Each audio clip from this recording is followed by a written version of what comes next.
Let's talk about builder referrals.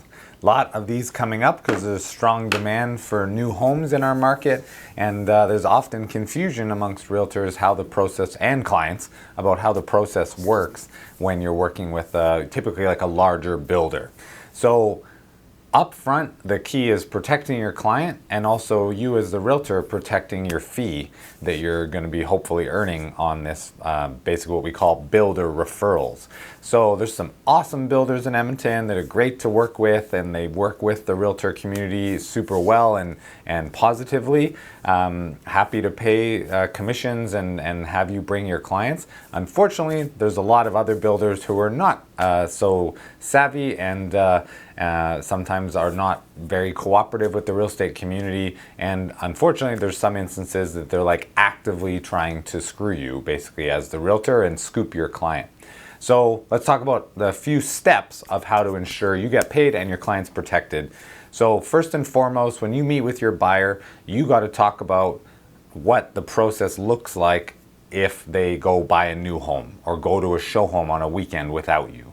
So give them a stack of your business cards at minimum, but basically tell them, hey, I am not able to represent you if you go around that process. So I need to go with you the first time you go to any of these builders, and I will introduce you, and then I get registered as your agent.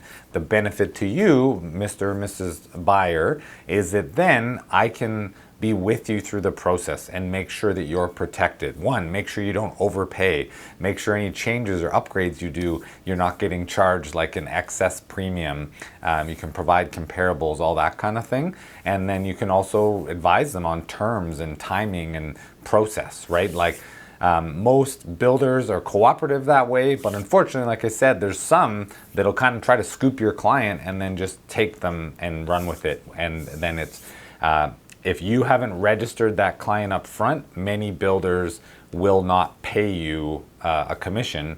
In that case, you can still get paid if you have a buyer rep signed, but you have to go after your buyer for that commission as per the buyer rep terms, and often can be a little more difficult to obtain. So first and foremost, set those expectations with your buyer client at your buyer meeting. We've got another video that talks about that buyer process and how to set expectations. It's more than just opening doors and showing houses, right? Like we always talk about in our office trainings. So that's number one. Number two is making sure that you register them and that you then follow up and get who at the builder is the preferred contact. So it might not be the show home person, it might be a manager, an area manager, depends on the builder. Everybody runs a little bit different. In my personal experience, I find that every builder thinks how they do business is like how business is done, but they all do it differently. There's some commonalities, but asking open-ended questions, asking expectations of the builder as well, as far as communication, follow-up, and everything else. Then, the critical pieces, the points, often you're basically going to hand over the client to the builder and they'll like take it from there. They're meeting with them, they're consulting with them. Well, don't just leave it at that. Like follow up with your client if need be, follow up with the builder, ask the client if they have questions, just those extra touches. If they did changes and upgrades, ask them about that and get the details and ask for copies of change orders. Maybe the builder didn't provide them one, and they should document any of those things and clarify pricing before they just show up at closing and find out the house is 20 grand more. It's in the builder's contract that has to be done. Last and not least is, as far as protecting your client, is involve their lawyer. So I also advise always to get the lawyer involved early in the process, have them choose a lawyer, and hopefully it's someone familiar with new home construction, and have that lawyer part of the process early, because they can help protect your buyer client as well. And you work as a team, it adds credibility to you and builds that relationship and that value.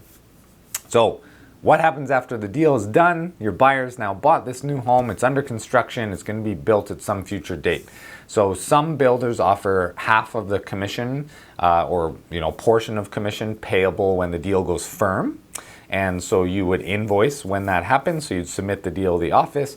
We invoice for that portion of the commission. We do what's called a trade A, trade B. So it's like two halves of the same trade and two parts. And so in that case, we then set an anticipated completion day for your second half. That's how the office, and we do that extra effort all the time to make sure you guys get paid. We do outstanding deals, follow-up calls, like deals that are past possession by a week or two. We do those calls every single week to track down your commissions for you as a value-add service. So you want to ask the builder for an anticipated close date, and then put in your calendar a couple months before that to call the buyer or touch base with the builder, make sure that things are on track. If they're going to be early, if they're going to be later, the real key touch point with your buyer is that pre-possession walkthrough. So some builders are happy to have the realtor along, other builders don't want the realtor there, and they're going to purposely try to kind of have you excluded from the process. But most buyers buying a new home haven't maybe bought before, and they don't know what the new home process is like. And so you really want to guide them through that. Show them what to look for in the home. That's their opportunity to get any issues or whatever dealt with prior to possession, to address any holdbacks if necessary by their lawyer. So the lawyer's not going to go to the property. That's your job to go with them and have that expert eye. We've got previous sessions, training sessions we've done talking about like what to look for in new homes, what to look for in older homes.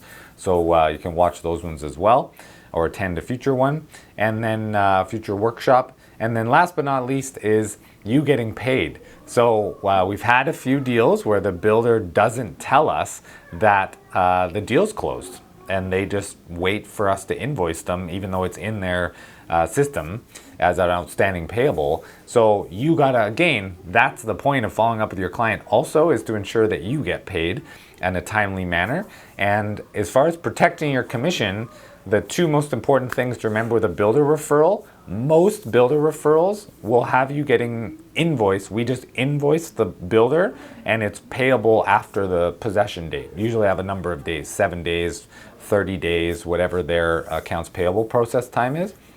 Your commission is not protected at all.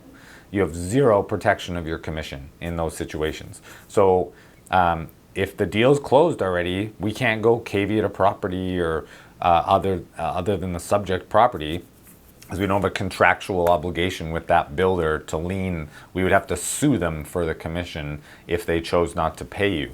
So try, where possible, to negotiate your deals with builders for you to be paid out of sale proceeds, like a normal deal. So if you read the seller rep agreement, that's where commissions are payable, is out of sale proceeds at closing. We have lots of our realtors that do a lot of builder work, and they negotiate their fee that way to ensure that it's protected. Even in the situation like of Reed Built Homes that went out of business a couple years back, we still have 5 deals that are registered with the receiver. I think it's a total of about 25 or 30 grand for 5 of our agents, that they might get paid at some future point, and they are, at the best case, might get 50% of their fee. We had 2, however, that with Reed Built had negotiated their fee to be paid out of proceeds. So even when the deal closed, they got their full fee and they got paid. Those that were invoiced after the fact, we just become another vendor, like a contractor or anybody else that they owe money to. So hopefully that helps clarify a few of the key points. Working with builders can be a great source of business. A lot of our realtors do a lot of great business. There's some great builders in Edmonton that build quality homes for your clients and offer a great experience. So part of that process is also educating yourself about new builds, being familiar with all the builders, and educating your client about pros and cons and reputation of new home builders, including their new home warranty provider. And a value-add service touch that you can do as well is touch base about 8 or 9 months, maybe max 10 months into them being into the home, and remind them that if there's any issues, and they have up till the 1-year warranty timeline to submit those issues to the home warranty provider, not just the builder. If they don't register with the home warranty provider, it's not covered. And so the home warranty provider holds the builder accountable to get that stuff done. Even if it's not done by the 12 months, it gets done after, they have to register it. So a lot of the home inspectors that we recommend that are part of the preferred vendor program partners, they will offer that as an added service where they come back and do a warranty update basically at the kind of 11-month mark and give an actual report that you can submit. So we did that on my own personal property that we bought in Summerside. We had the inspector come back out, give us that report, and there was a few outstanding things. The builder we worked with was awesome. They're a great builder, but it just wasn't done by the 12 months. So I said, hey, I'm submitting this. It doesn't change anything or negatively impact the builder. It's just like I'm registering that these things have to get done. And then as soon as they're done, they get cleared off the home warranty, and you as the owner are protected. So good luck selling new homes, and check out the other video we're going to have talking about kind of smaller builders, and if you're working on deals on area contracts, what the most common mistakes are when dealing with those so you can avoid them.